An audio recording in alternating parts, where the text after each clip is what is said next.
Welcome back to Landon Tries It. We've got a hot, muggy day, but it's my first day off in a while, so I need to get quite a bit of stuff done today. We're going to be doing a few things, or as much as I can possibly do today. It's like 90 degrees, the humidity's like a billion. I mean, it's hard to breathe. I'm sweating just standing here. But we're gonna do a little bit on the Mustang. We're gonna do a little bit on my going to work car and see if we can get a few things accomplished today. So let's get after it. First thing, my poor old truck. I don't drive it much, so I just use it when I need to. But I've got it airing out. I've had a little friend in here for a while. If you can see his remnants there. And I believe he met his demise. So I've got my truck airing out first. So, well, I do need something out of my truck. I need a key. Let's hop over in the old going to work car, head up to the shop.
Well, check this out.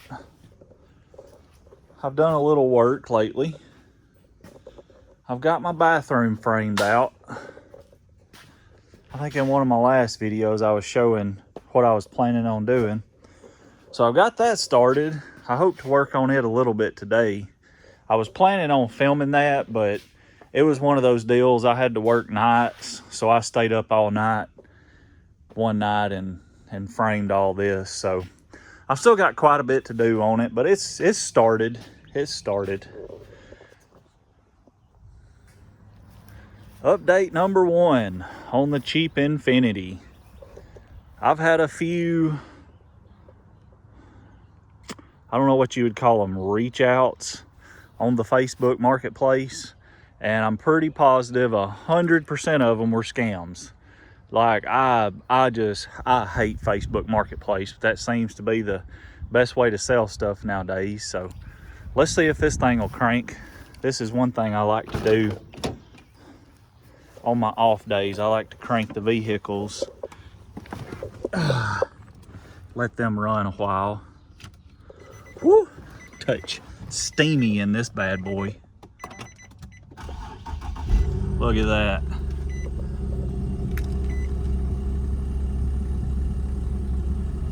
Fired right up. Let's get this AC cranking. So one guy that was talking to me on Facebook asked me I had a check engine light on this, and I had checked it, and I guess I had just never cleared it, but it had threw a code for the keep alive memory in the PCM. And honestly, I wasn't too worried about it, because I honestly thought, you know, it just lost its keep alive memory because it had been sitting dead for so long. So I went ahead and cleared that check engine light. It has not returned. This thing's running like a champ. The new tires made it drive really well, or much better than it did. I'll tell you what, let's do. Let's move this, because I don't like them sitting around. I like to keep them moved, at least for the reason of not killing my grass. This thing, I'm telling you, it runs like a top. I've had a few people reach out and message me, but nothing serious yet. That looks like a good parking place. We'll let this sit here and run.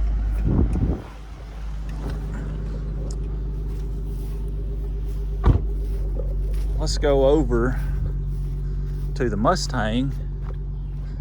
Now this thing has literally been sitting since the last video on it. I may have moved it one time, but that was like the day of or the day after the video. So let's see how the battery's holding up. The tires still look aired up at least. But I'm gonna try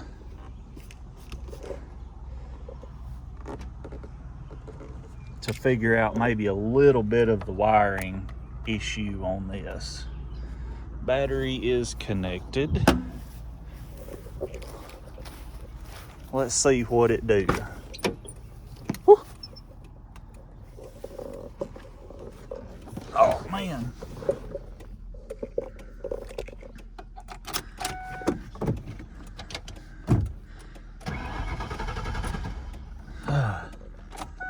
Well,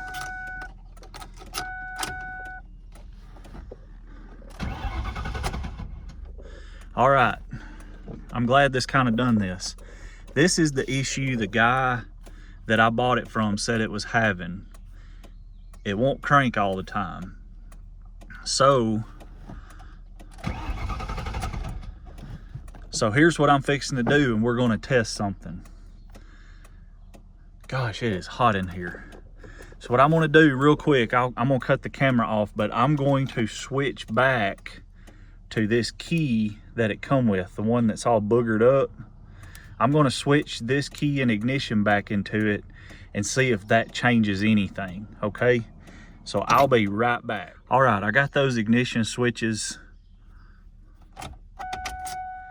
changed out. Got the boogered up key back in here. Now one thing it did do, when I put that ignition in it, that clicking stopped. So let's see if it'll crank. All right.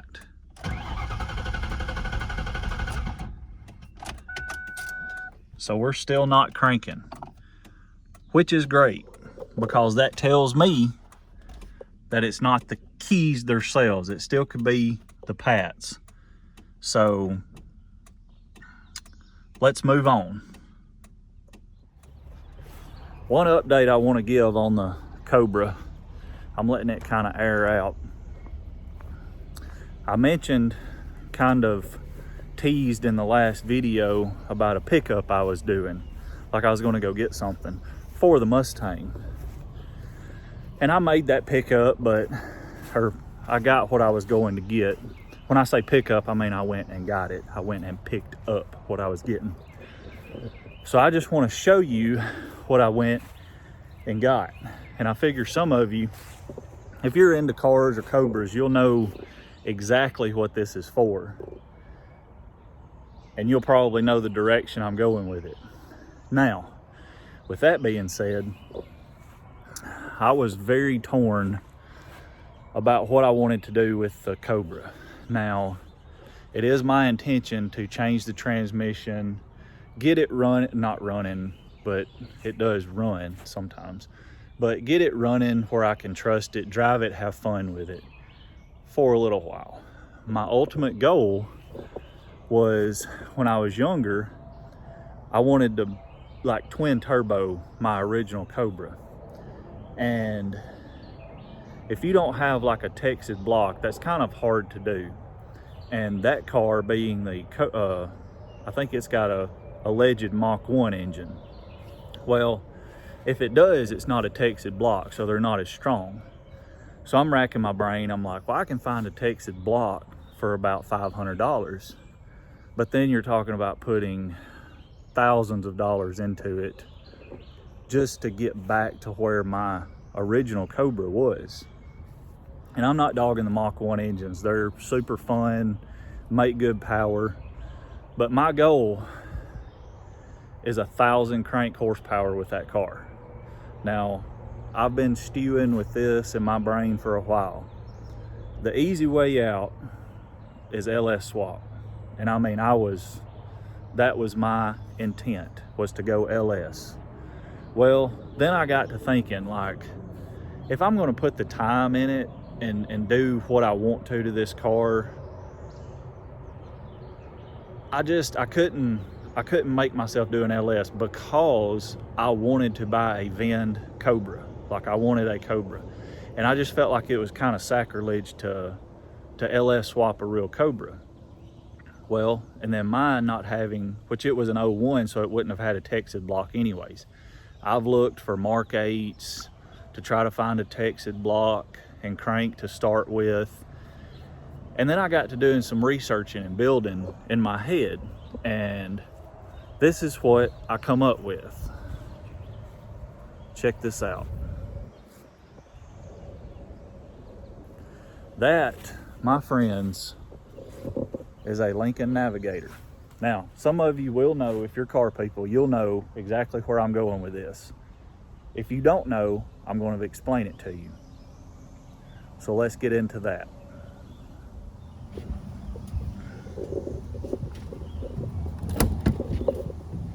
If I can get this hood popped. Yeet. All right. For those of you that know, there it is. For those of you that don't know, let me explain where I'm going with this. I think this is a 2003 model. Let me check just to make sure. On a Ford, well, I think all vehicles, the 10th digit is what we're at. So we have a 5LMFU28R83. So that 1, 2, 3, 4, 5, 6, 7, 8, 9, 10. The 10th digit is a 3. So we have a 2003 Lincoln Navigator. And I worked it out to where I'm really good friends with the guy that owns the salvage yard. And he let me bring the whole vehicle home. That way I can get sensors, wiring harness, whatever I need to do this swap on my car. Now, like I said, I know most of you'll know where I'm going, but if you don't, you can see real wide valve covers. This has a 32 valve V8, which is the same that's in the Cobra, but this is a 5.4 liter, or like, I'm gaining a lot of cubic inches with this. We have a taller deck height, which is going to give some issues, but I wanted to stay mod motor with this car. And I want to build a lot of horsepower. Oh, trying to get off the trailer. But there you have it. That's where we're going with the Cobra. Now, with that being said, this is going to be a long process. Some of you may know, some of you may not, but the 03 Navigators, a lot of the Navigators, 03, 04, they're several years. They have the 5.4 32 valve V8. The heads are really good, they flow good. You can get them ported and they'll do even better. It has supposed to be a forged crank from the factory that's supposed to handle a lot of horsepower. The iron block is going to handle a lot more than an aluminum Mach 1 block, possibly even more than the Texas block. I'm not sure, but that's the direction I'm going. Now the 4.6 in my little Mustang, it's going, well, it's not going, it is. I'm just shutting this hood while I walk away. That Mustang has a 4.6 32 valve. Now those things will make mad horsepower. I mean, they will get down. But as far as handling high amounts of horsepower, I think they kind of fall short. Also, I talked to a guy named Jeff Bridges Racing years ago. Jeff Bridges was this guy's name. He ran 32 valve Ford engines. And at the time, my Cobra had already been wrecked, but I was talking to him about it, and this conversation is what initially sparked my want to build another one of these. Now this conversation happened in 2009, so that's how long ago this has been in my brain.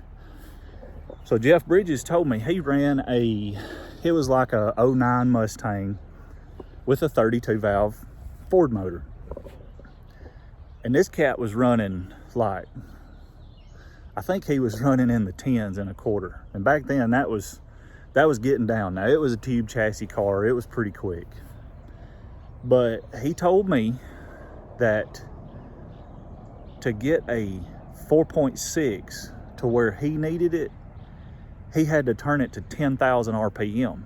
And these engines, these little 4.6s are very good at turning RPMs. That's why I like them so much, is because they get from 0 to 6 grand, I mean, in just a second. So I love these little motors. I am not dogging them at all. I could throw probably like I could do like a factory Eaton setup off of a 03 or 4, do a pulley swap, and probably get 500 horsepower out of this pretty easily. But that's not the direction I want to go. I want to gain the cubic inches off the 5.4. The factory 4.6 is about 280 to 81 cubic inches. That is a small motor. When you think about back in the day when the Fox bodies had 5.0s, those were 302s. So they had like 20 more cubic inches. These are very small engines, but they turn very, very fast. The 5.4, I will not have the RPM capabilities, but I will have 50 more cubic inches because they're like a 331 cubic inch. So that's going to give me a lot more bottom end torque. It's going to give you more flow capability to spool turbos or whatever I decide to do with it. So that's the reason I'm going that direction. I've been kind of holding off. I didn't want to kind of show what I was getting into with this, but that's my ultimate goal. I got a smoking deal on that Navigator, so I just couldn't turn it down. Now, most of you know, if you know anything about them, if it has the forged crank, I'm still going to have to do a rotating assembly. I'm going to have to get rods, pistons, that type of stuff. I plan on running the Sullivan intake, so the factory hood, like I wanted to go 99 Cobra hood, that is not going to work with the deck height and that Sullivan intake. So I'll decide what I'm going to do with all that later on. So that's an update on the Mustang, where I'm at. And I'm burning up. You can see my hair is curling. That's how hot and sweaty I am. So hopefully you've enjoyed the updates on the vehicles. Let's get into the rest of the video. Okay, in the going to work car, since I quit rambling finally at the first of the video, sorry about all that, but I like to keep y'all updated. So we're in the going to work car, and what I'm going to be doing today, I'm going to turn the key on so y'all can see, is when I cut my ignition on, I don't have any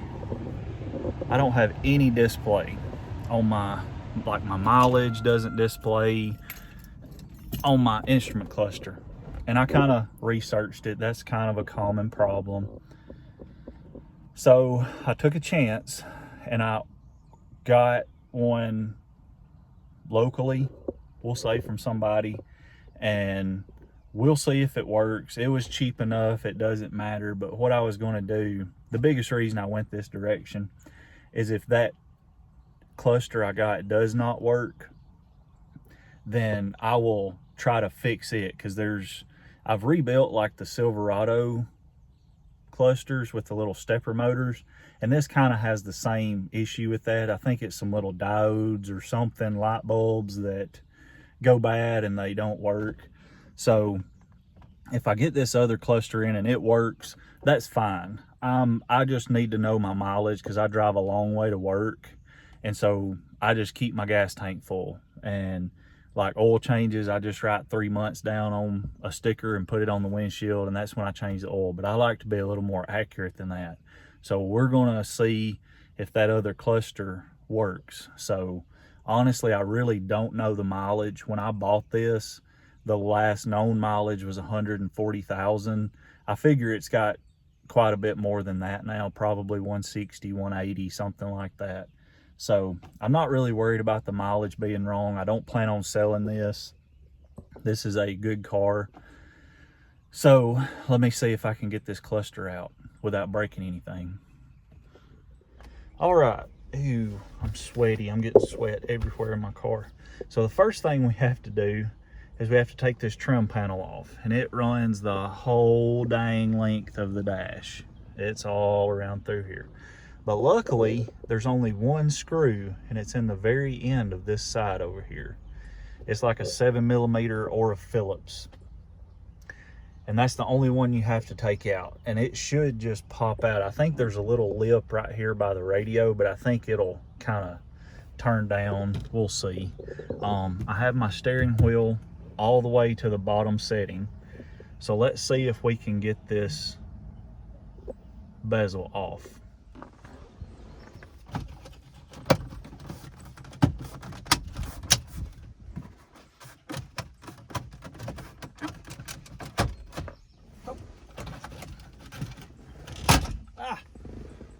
I guess that comes down pretty easily.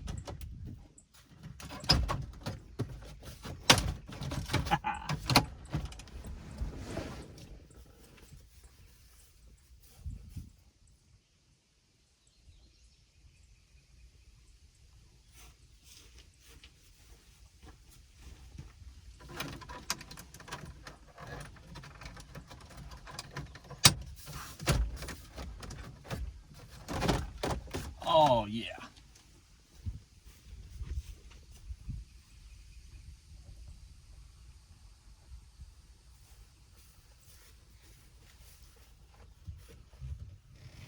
Oh. See if we can get this baby out.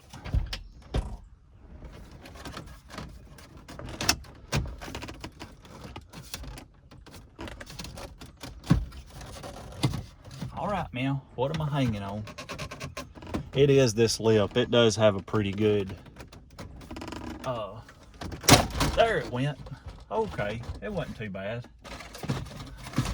Lay that there. So all I had to do, this stuff all just snaps in, and that's what it did. It just snapped out, and I will snap it back in. See, it just snaps in. Same way with this panel. So we're good. Making sure I didn't break anything. All right, so we've got 4 7mm bolts. Let me pop them out. Okay, screws are out of the cluster.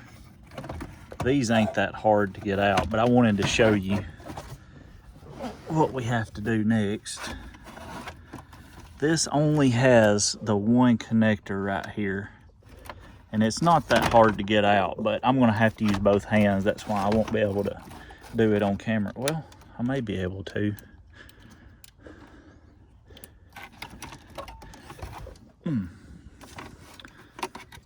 All you're supposed to do is squeeze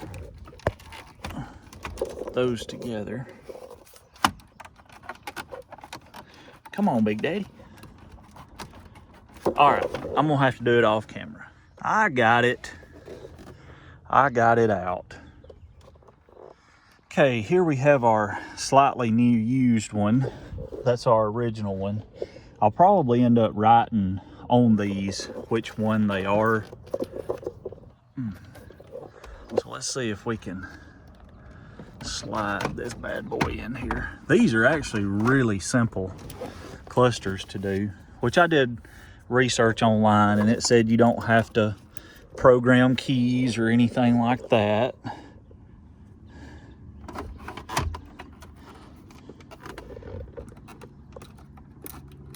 And just plug that connector in, and that's all there is to it. Now let's turn it up.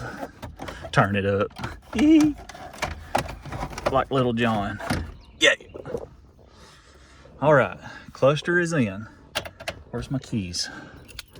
Moment of truth. We're going to find out together.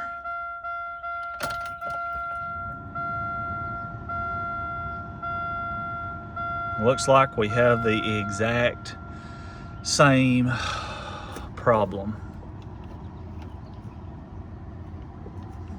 Oh, I see. This is a different cluster. I wonder. Oh, look at that. Nice. And that's like literally the mileage they told me it was. Look at that. I've even got an average fuel mileage gauge over here. My door trunk light works. My service engine soon light was on. Oh man, I am ecstatic about this. Man, so excited. Talk about a win on this cluster. That's a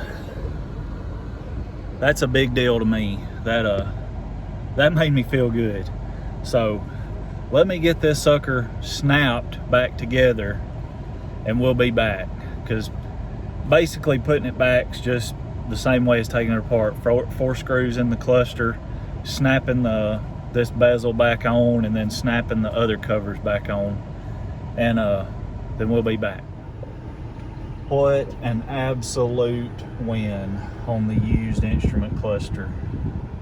I've got all the bezel back on, everything snapped back into place like it was. And man, that makes me so excited. I had no idea if this was going to work, and it did. So total win. I am absolutely ecstatic. Even if the fuel mileage gauge don't work, I don't really care about that. I just like to know my mileage. Let's see if it, oh yeah, my trip works. So man, we're good to go. It's just been a good day. So let's move on back to the Cobra. All right, so I got the cover off from under the steering wheel, if you can see that real well. We had a couple of wires here that were grounded, and I don't know why. All right, we've got a huge harness here. Not sure what that's all about. But let me show you one thing I had not realized. Key is off and out of it, and the radio's on. What the heck's up with that? So, to my point of what I was talking about in the last video, I think there has been some really janky wiring go on. So I'm gonna dig a little bit deeper. I'll give you one last view before I start digging, and I'll try to get the camera set up to where you can see it. It's really hard to see in there. But let me show you what I'm talking about.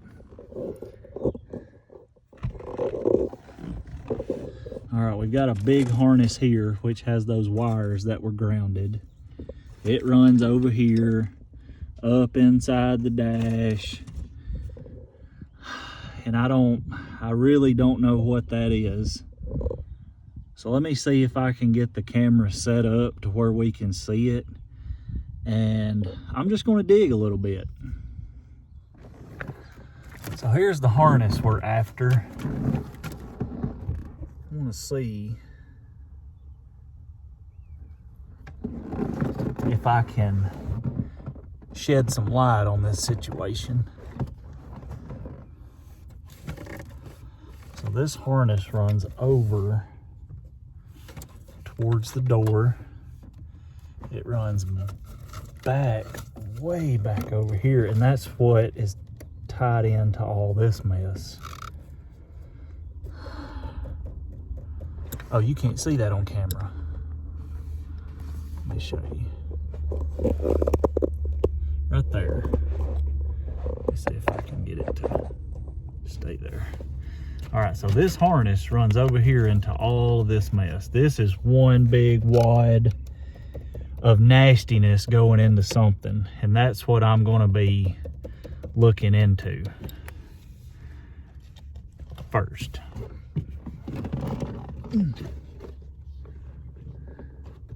Oh, my leg.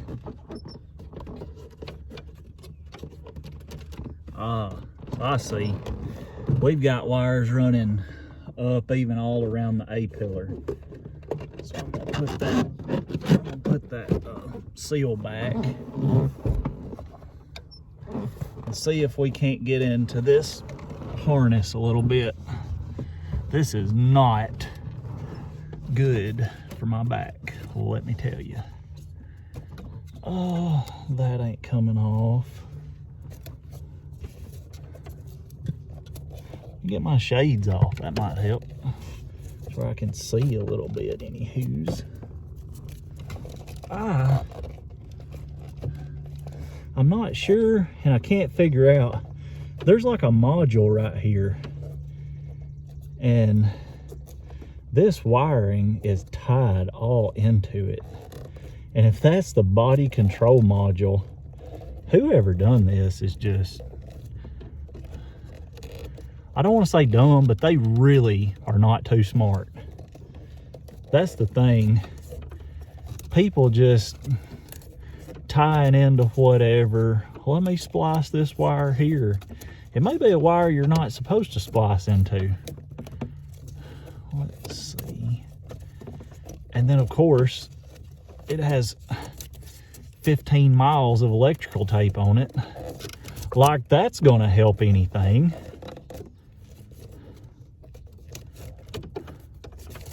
And with that radio being on all the time, that kind of gives me a red flag. See, we've got a red wire tied into a green wire.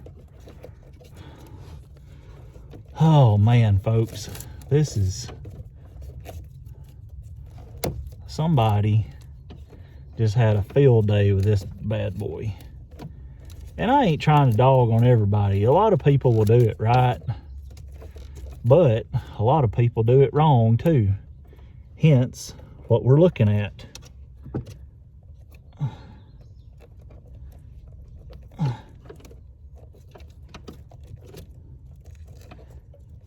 Man, there is push connectors and oh my goodness.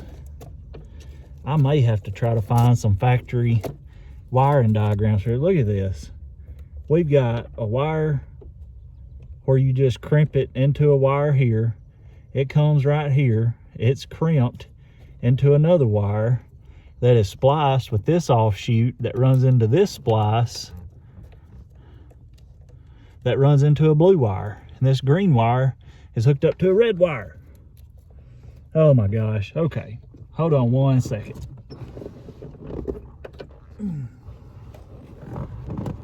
Hello. So I just unhooked my battery cable, so maybe there wouldn't be any issues. And I'm going to unplug this module if I can get to all of it. That might actually help you see what's going on. Oh my word. I'm pretty sure that is the body control module. Let me flip my camera around here. All right, so look at this bull crap. All right, there's one. Here's one that's got 18 million feet of tape on it. Here's one with a ton of splices and 1 million feet of plastic tape or electrical tape. So I'm gonna untape all these. I don't wanna bore you with that crap. And we'll see what's inside of all of it. Well, here she is in all her glory. Holy crapping crap. This is that harness that ties in up here to this mess. And it runs down here, and they have got it spliced into everything. So, I've got to decide what I'm going to do. I'm probably going to dig a little bit more and see what else I can find to try to give me a little bit of idea of what's going on. All right, I just spotted a big no-no.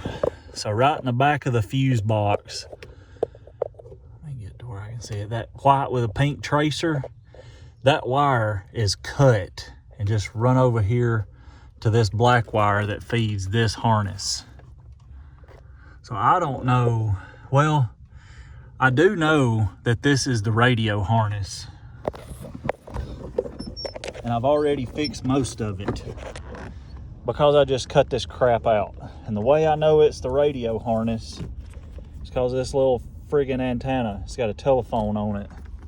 Also, we had some pretty amazing strobe lights tucked up in the headliner. And look,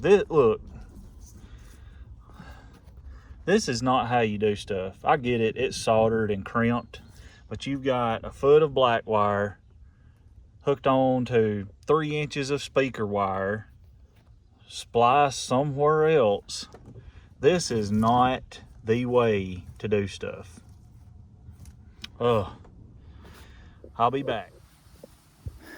Well, there it is. The radio and the harness. Oh my gosh. There was a lot of junk just kind of put everywhere. All right, let me show you in here. I pulled the head unit out. That thing was just crammed full of wiring. And I've got all my factory plugs back in that, or back there. So what I'm gonna have to do is go back and actually fix the wiring that they cut into. I'll have to do some looking and studying on that. But what we're gonna do right now, I'm gonna turn the camera off. I'm gonna hook all of these back up to where they're supposed to go. We're gonna hook the battery up and see if it'll crank and see what the theft light's doing. And that will give us assurance, like say if it quits doing it, then that was the radio and the wiring and all that junk that was doing it. So let me put this back in, get the battery on, and then we'll try to crank it.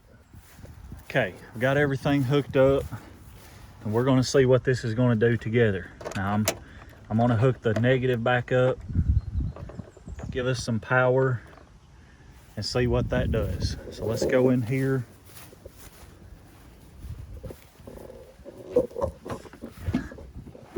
So the first thing I notice is we don't have any clicking anymore from under the dash. So let me do, let's see here. Okay, so we've still got a theft light, but we have no clicking. So let's see what it'll do. Ooh. Oh. So we won't do, oh, I bet I know. So guess what I think just happened? I've still got this boogered up key in it. And remember, I programmed these new keys. So let me throw that new key and ignition in and we'll see what it does then. Okay, new key in, or the new key and ignition in, let's see what it does. Oh, we still got a theft light and it will not do anything. So let me make sure my battery's making good connection first before we do anything. Yeah, we're making good connection. Oh. That battery cable may be an issue.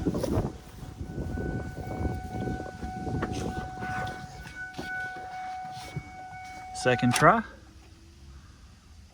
Nothing. Okay. Let me try something and I'll be back. Well, still no luck on the Mustang. Will not even turn over now, which y'all saw that. So I think that kind of confirms my suspicion on they had tied into something that they were not supposed to tie into. All right. So what I'm gonna have to do is get into that wiring, fix what needs to be fixed, and then move on from there, which I knew that was gonna kind of be an issue. We did get the Buick fixed, the cluster on it, so that was a huge win. I'm gonna have to shut it down. I've got some clouds coming in and some thunder, so I'm gonna have to shut stuff down and get stuff in the dry. So I'm gonna end that here. I really hope you've enjoyed this and getting back on the Mustang and finding out a little bit about what's going on with it. We do have some bugs in the wiring that somebody has created. So please subscribe to the channel. That would help me out a lot in making these videos. I hope you've enjoyed it, and we'll see you in the next one. Well, if you're still here by this point, I want to reiterate how much I appreciate everybody that watches these videos. We had a big win today with the little Buick, the instrument cluster, and I don't know if you'll be able to see it, but my average mile per gallon is actually going to work. So I mean, that to me, that's a huge win. Even though we got a little bit done on the Cobra, that's just going to be a time-consuming project at the least. So like I said, I really hope you've enjoyed it, and I appreciate you watching. We'll catch you next time.